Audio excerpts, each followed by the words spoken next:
ಉತ್ತರ Karnataka morning news round ಅಪ್ಗೆ ಸ್ವಾಗತ. ನಾನು ಪ್ರಿಯಾಂಕಾ ಶ್ರೀಗುರು. ಬನ್ನಿ ಕ್ವಿಕ್ಕಾಗಿ ನೋಡೋಣ ಇಂದಿನ ಪ್ರಮುಖ ಸುದ್ದಿಗಳನ್ನು. ಹಿಂದುತ್ವ ಸಿದ್ಧಾಂತವಾದಿ ವಿ.ಡಿ. ಸಾವರ್ಕರ್ ಅವರ ಬಗ್ಗೆ ಈ ಹಿಂದೆ ವಿವಾದಾತ್ಮಕ ಹೇಳಿಕೆ ನೀಡಿದ ಕಾಂಗ್ರೆಸ್ ಸಂಸದ ರಾಹುಲ್ ಗಾಂಧಿ ನಾಸಿಕ್ಗೆ ಭೇಟಿ ನೀಡಿದರೆ ಅವರ ಮುಖಕ್ಕೆ ಕಪ್ಪು ಮಸಿ ಬಡಿಯುತ್ತೇನೆ, ಕಲ್ಲು ಎಸೆಯುತ್ತೇನೆ ಎಂದು ಶಿವಸೇನೆ ನಾಯಕ ಬಾಲದರಾದೆ ಮಂಗಳವಾರ ಹೇಳಿದರು. ಇದು ತೀವ್ರ ವಿವಾದಕ್ಕೆ ಕಾರಣವಾಗಿತ್ತು ಮತ್ತು ಈ ಬೆದರಿಕೆಯೂ ನಂತರ ಮಹಾರಾಷ್ಟ್ರದ ಮಹಾವಿಕಾಸ್ ಅಘಾಡಿ ಮೈತ್ರಿಕೂಟದಲ್ಲಿ ಹೊಸ ವಿವಾದ ಭುಗಿಲೆದ್ದಿದೆ. ಇನ್ನು ಕಾಂಗ್ರೆಸ್ನ ಮಿತ್ರ ಪಕ್ಷದ ಸದಸ್ಯರೊಬ್ಬರು ನೀಡಿರುವಂತಹ ಹೇಳಿಕೆಗಳನ್ನು ರಾಜ್ಯ ಕಾಂಗ್ರೆಸ್ ಅಧ್ಯಕ್ಷ ಹರ್ಷವರ್ಧನ್ ಸಬ್ಕಲ್ ಅವರು ತೀವ್ರ ದುರದೃಷ್ಟಕರ ಎಂದು ಟೀಕಿಸಿದ್ದಾರೆ.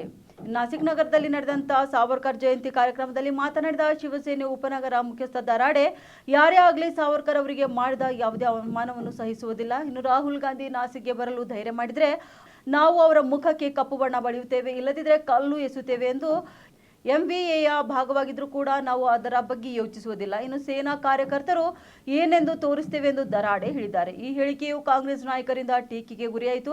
ನಂತರ ಮಹಾರಾಷ್ಟ್ರ ಪ್ರದೇಶ ಕಾಂಗ್ರೆಸ್ ಸಮಿತಿಯ ಅಧ್ಯಕ್ಷ ಹರ್ಷವರ್ಧನ್ ಸಬ್ಕಲ್ ಈ ಹೇಳಿಕೆಗಳನ್ನು ತೀವ್ರ ದುರದೃಷ್ಟಕರ ಎಂದು ಕರೆದಿದ್ದಾರೆ. ಇನ್ನು ಅಷ್ಟೇ ಅಲ್ಲ, ಸಾವರ್ಕರ್ ಬಗ್ಗೆ ಗಾಂಧಿ ಅವರ ಅಭಿಪ್ರಾಯಗಳು ಸಾರ್ವಜನಿಕವಾಗಿ ಲಭ್ಯವಿರುವ ಐತಿಹಾಸಿಕ ದಾಖಲೆಗಳಲ್ಲಿವೆ ಎಂದು ಅವರು ಒತ್ತಿ ಹೇಳಿದರು.